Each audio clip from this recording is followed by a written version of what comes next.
Keith, a couple touchdown receptions today. How were you feeling out there? I was feeling pretty good. Man. Confidence. I had a great week of practice, so I knew all the plays, so it was just going out there and just playing around. How much momentum did that give you heading into the half? Say that one more time. How much momentum did that give you guys heading into the half? It gave us a lot of spark because we went like 3 and outs like 4 times. So when we got on the board, we was more comfortable, and it gave us the spark. How did it feel in the end zone after you passed on the left? Yeah, man, it felt great to be back in the end zone. That was my first one, or first 2 of the season. So I had a couple of good returns, but not no touchdowns. So it felt good. You just kind of talked about like your progression within this offense. Obviously, when you came in here, you're new and learning the offense, and then have a game like you did today. What has that been like? That whole process of learning this offense and having a great game today. Yeah, well, I had got here the day before camp, so everything was like fast, but everybody, I think, run the same kind of offense, so it's just different lingo, and so I picked up on the offense pretty good. But like having the game today, me and John, we worked, getting our timing down, so it just feels good that we actually connected today, and we had a pretty good game. When you see a team that's sending as many blitzers as Miami was today, do you feel like it's just a matter of time before you finally Yeah. Well, we knew going into the game that they was going to play man, so it was just you got to beat your man, and that's what we did today. So. It seemed like you guys maybe struggled a little bit against man coverage against the field last week. What were some things that you worked on to make sure that didn't happen? We practiced pretty hard. Coach was on us all week, telling us that we got to beat man, because pretty much everybody gonna watch that Toledo film and try to play us man. So we got to win our one-on-one battles. One more question. You obviously have a ton of speed. You showed it off in Mississippi State and you showed it off in your time here. To watch someone like Devontae, what he can do in such a hurry, what's impressed you the most about kind of getting to know this? Yeah, well, he's my roommate, so we talk every day. We both I'm a grad transfer, he a grad student, so we got free time, so we always, going out to eat, we just talking. So he's like a great player, man. It's fun to watch him. He's so fast and electric, so it's just good to have a teammate like that. We talk about the defensive effort as a whole.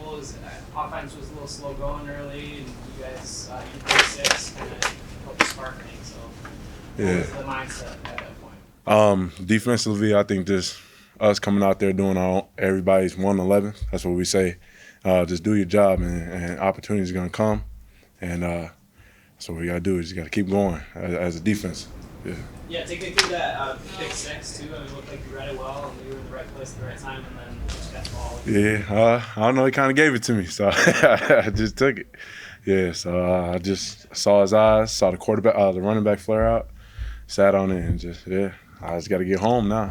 Yeah, thanks for not running me over. Oh yeah. So when's the last time you scored? High school, I think. Yeah, last game of high school. So it's been a long time. Yeah. Drake, how much momentum did that guys give you? Because it looked like once you got that pick 6, the spark just lit, and then it was like a rolling stone from there. Well, we just preach energy, so we came out pretty fast. I felt like we just needed a spark. So I guess you could say that did it for us. So. You've had some interceptions here before, but never one where you only have open field in front of you. When you saw that, did it kind of take you back to high school? Oh yeah, I was thinking about chin the ball and just keep running. And hopefully nobody catch it, because if somebody catch me, I know my teammates gonna clown me. So I was just thinking about get home.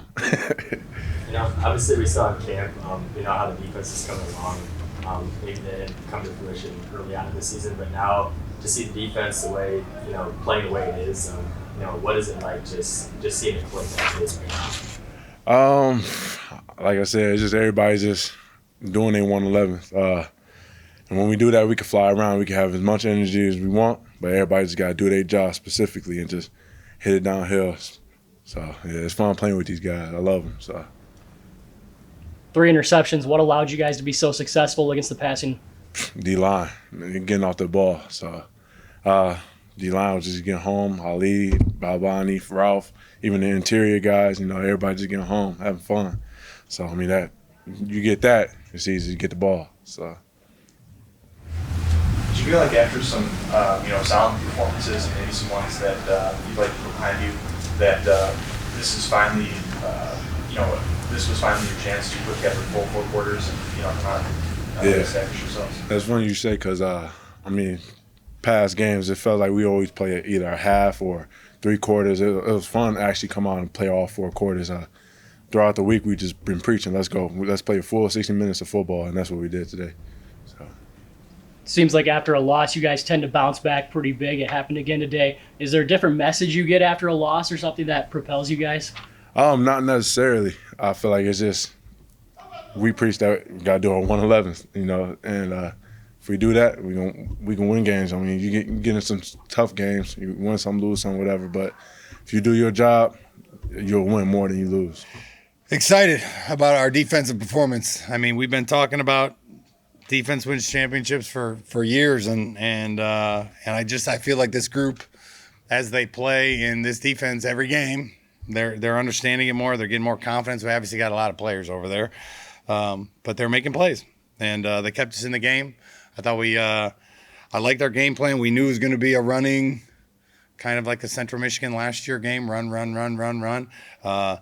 I made a point to, even if we got down, I wasn't going to abandon the run game. I felt last week, we could have ran it a little bit longer, but we stuck to running the ball because our defense was playing so well and knowing we'd wear them down eventually. And proud of that. Those guys, they stayed calm, and we had big time situations in the game that we needed to live through. And it was good. It was a very tough decision right here in this room at halftime whether to give them the win in the third or the fourth quarter. We chose the third. Our defense did a great job in the third because people only scored in the win. I don't know if you guys noticed that out there. So we took the win in the fourth, knowing that they would have a shot to get back in it, and they did. And then we had the win in the fourth, and we did what we should do. I mean, 6 sacks, 4.5 tackles for loss. Bellamy reached 300 yards or 3,000 yards with that last run, which is pretty cool. It was a good physical MAC game, and we did the things we needed to do to win with the wind and all the other stuff that was going on. So, a lot we can get better at, but we found a way to win. Talk about your decision deep in Miami territory, trailing 6-0 to go for it and pull it down. Yeah, I go with the book every time. 6. I don't know how often you're going to be down there, so I don't even think much about it. I mean, it was wide open. We missed the throw. John was a little off, We didn't want him to put him in too many situations where he was getting hit because as much pressure as they were bringing. But we did a little half roll. Thought the execution was good. Missed the throw. You just go on to the next play, But that's all off. We know that on first down, on what situations we're going for and which ones we're kicking. And at the end, the kick, it said kick it, so we kicked it. Is that kind of aligned with your philosophy, touchdowns and turnovers? It is. Yeah, touchdowns mean obviously more than 2 field goals. You know what I mean? And it's hard to get down there. So when you get down there, it's huge opportunity for you. And if you don't get it, their field position is a lot of times horrible, I don't always listen to the book on the other side of the field. Sometimes it says statistically you should go for it on 4th and 1 from your own 30. So sometimes I ignore it, But for the most part, once you cross 50, I'm with the book, and it's great to know that. When you make a 3rd down call, if you're going for it on 4th and 1, 2, 3, and it's 3rd and 3, you're already in the green box. So you might run inside zone instead of taking a shot when everyone thinks that you might throw it. So it's been really good for us. And, it's not the percentage of whether you're going to get the first down or not. It's a percentage of your best chance of winning this game is going for this. You know what I mean? And they know our offense. They give a new book every week. They know everything about who you're playing and what their defense is and what our defense is. And they can't predict the weather. They look at the weather, but if the weather changes after Thursday when we get the book, it's not quite as good. But yeah, there isn't much thinking on that accord because we pay for the analytics part of it. How much? You have pretty well brought a lot of blitzers, Yeah. a lot of negative plays for your team. But did you feel like it was just a matter of time before you start popping out the big games? Yeah, the one thing we knew they weren't very deep. Same way with Bowling Green last year. We knew that in the second half, if you watch, they shoot in the first quarter. They were beating Ohio State, and in the first half with Cincinnati, it was tied. Or it was like they might have been up 10-3 or 10-7, and then we thought we could wear them down. We thought if we just kept running it, they would slowly start wearing down. I mean, our touchdowns early on, obviously, the defense had a huge one. When you play that much pressure, your completions are all touchdowns. I mean, we threw a 4-yard pass to Mixon for a touchdown, and the other one, Mixon was uncovered. We meshed. Their guys' eyes were in the backfield. The free came out of the middle of the field to be the 11th person in the box, and no one covered Mixon down the middle. So it's there's a lot of risk reward to playing defense like that. Our biggest thing is we just got to stay patient with it, and know, talking to the linemen, they said the push they were getting late in the game when we hit the fourth quarter was totally different than early on. That 58, he's a really good player. I mean, he's the one. But I think they have four freshmen in their two deep. Or in their twos, so there's a pretty big drop off there between ones and twos, and that was the plan. The hard part was not to get frustrated with it, and all of a sudden start throwing it all over the yard. And we had some throws in there I didn't want to drive. With all that blitzing, also becomes protection. It's hard to protect when they're bringing all that pressure. So we did a couple quick throws to out of the backfield to our running backs, and then they started trying to cover that and open Geo up a couple times, and the key is our defense is playing so well that I just wanted to make sure we're playing smart football and not getting John hit. Big picture, coming off last week's loss, getting a big win like this today, what's it mean just in terms of the MAC West chase? I mean, it's the MAC. I just told the guys that Bowling Green beat Toledo, and it doesn't shock me. Nothing shocks me in this league. Every single week is a barn burner. It's a fight, and I think we beat Bowling Green on the last play last year, almost the last play. So, it just shows them what I've been telling them. It's always good to reinforce that. Like, hey, we're here to play every game and get better every week. I think our defense is getting better offensively.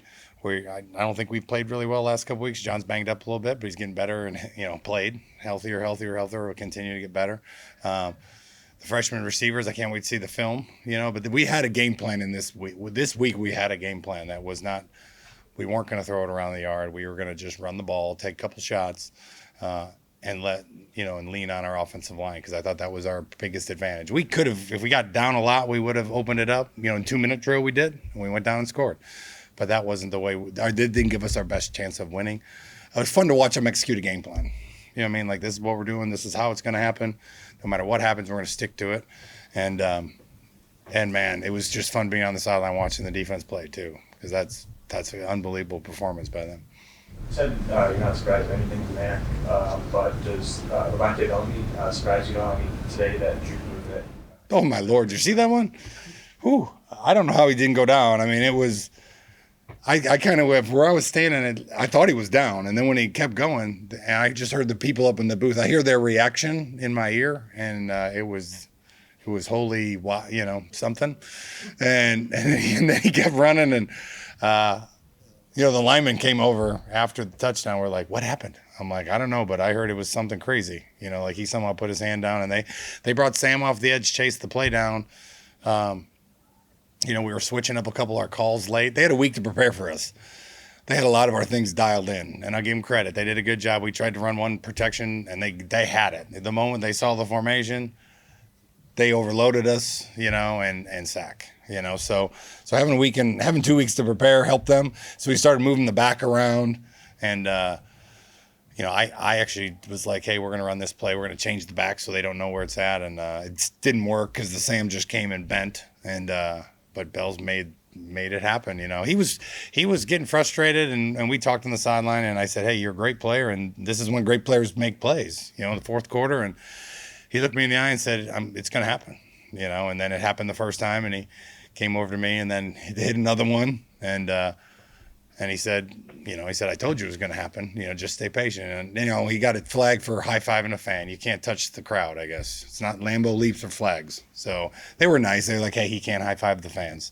So he high-fived the fan. I told him, hey, you can't do that anymore. And so, but man, watching him just stick to it and stick to it and stick to it. And the old line, same way. I was proud of the way they played. What does that say about Bellamy, too? Just the perseverance, and as you talk about, that's frustrating. You keep getting bottled up, Yep. and all of a sudden he breaks a couple big ones. So what does that say about the type of player he is? Oh, obviously he's a phenomenal player, and phenomenal players do those things in critical situations. Not just when it's easy. And that was kind of what I told him at the end of the third. I didn't want him to get frustrated. I kind of saw. he was frustrated with the cut I think he missed, and he looked, like I said, he looked me right in the eye. He's like, I said, hey, big players make big plays in the fourth quarter. And he looked at me, he's like, it's happening. And I kept talking to the O-line, the tight ends, and we didn't want to stop the clock, so it's not like we were going to throw it. We started letting the wideouts get involved. We got in a lot of tight sets and said, hey, let's make this a backyard brawl. And we knew we'd wear him down eventually. And you could tell at the end with the line of scrimmage started moving the right way, which just, you don't need, Bills doesn't need much space now. You give him a little bit and he's gone.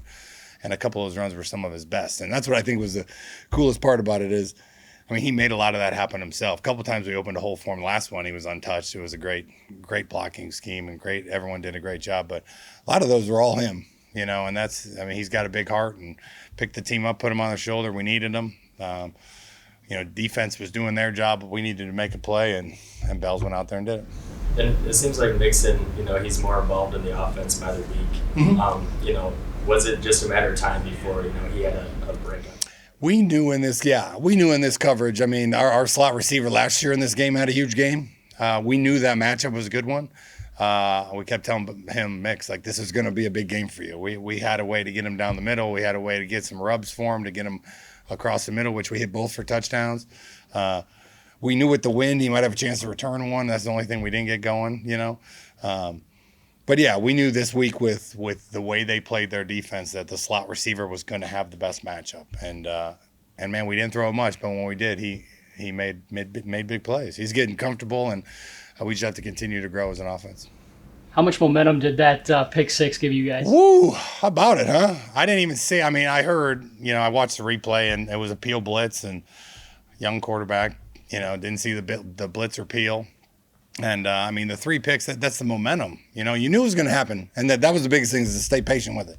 And we did. We stayed patient with it. And like I said, I'm always hardest on myself, so I thought I didn't stay patient with the run game long enough last week. Looking back at it, like, I know – we started throwing it more. I wanted to stay patient this time, and knowing something was going to happen, positive with the toughness we have on this team. And sure enough, defense had the pick 6, which was huge. And then we finally got the wind. And once we got the wind, all our scoring was in the second and fourth quarter when we had it. So defense just kept giving us energy again and again and again and again, and that's that's what you need to win games down the stretch. You need to have defensive performances like that. You look at Patrick Lupro's stat line: 9 tackles, 4 pass breakups, an interception. That one he made on the sideline. Did you see that? That was one of the coolest things I've ever seen. I mean, he was like a yard and a half from the out of bounds. The dude jumped to catch it, and he pushed him all the way out of bounds, so it was an incomplete pass. But the dude was like a yard in bounds, and Patrick hit him, and the first thing hit the ground was about a foot out of bounds, so it ended up being an incomplete pass. He played great. He did a couple things late in the game where he kept the guy in bounds, some really big tackles, and that's just smart football. I think our guys are getting smarter and smarter. We're not running a ton of defense. Third down, we run a lot of defense. First and second down, we don't run a ton of defense. We mix things up. Our guys are starting to understand where the strengths and the weaknesses of the defense are, where to turn people back to, where your help's coming, and we're playing smart defense. I mean, people are gaining some yards. They're moving the ball, but we are playing consistent, aggressive football, and we've done it for 3 halves now, and we're going to need to continue to have it moving forward.